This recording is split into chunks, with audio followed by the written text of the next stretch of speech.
Good afternoon. Welcome to the Midday Mull for Wednesday, the 26th of August.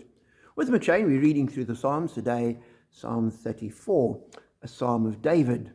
And from verse 4 we read, I sought the Lord, and he answered me. He delivered me from all my fears. Those who look to him are radiant. Their faces are never covered with shame. This poor man called, and the Lord heard him. He saved him out of all his trouble. The angel of the Lord encamps around those who fear him, and he delivers them. Now, a wonderful psalm of calling on God and trusting in God and God protecting. However, if you read it in conjunction with the title, the heading of the psalm, which is Psalm 34, a psalm of David, when he pretended to be insane before Abimelech, who drove him away and he left. This goes back to the book of 1 Samuel, where as Saul was pursuing David, at a certain point he decided, this is getting too much. Let me go to the Philistines, cross over to join the Philistines. Saul will stop chasing me then. And he went off to Gath, and he went to the king's palace and sought refuge there. He thought he would be protected.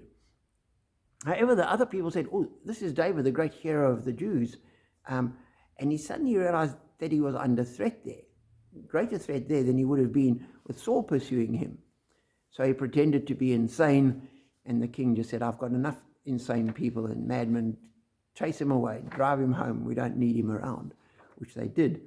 And so David escaped.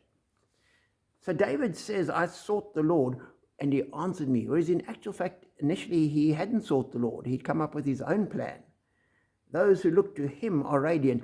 David had looked to himself. He'd looked at the options, made a choice, and got it wrong. But for me, the great thing is that it's a lesson for us that when we make choices, we never see things perfectly. It would be wonderful if God's way for us was absolutely clear, and there was no two ways about what God wanted us to do. But certainly in my life, I find that very often it's not that clear. And you have the options and you think about it and you make the best plan you can. And sometimes it's the wrong plan. You get it wrong.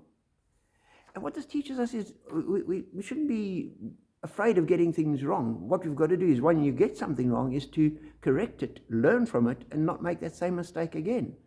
If we try to never make a mistake, you end up never doing anything. David got on, did what needed doing, did the best he could. When he got it wrong, he learned. And he then looked to God from that point on. And so he probably called to God in the situation, realized, I've made a mistake, I've ended up in this mess, God, please help me. This poor man called and the Lord heard him. He hadn't initially called, he'd initially made his own scheme.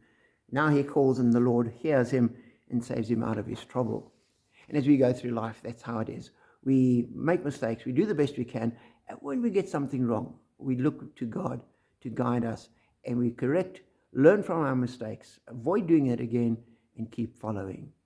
That way we grow, we pursue God, we are used by God, and we're blessed.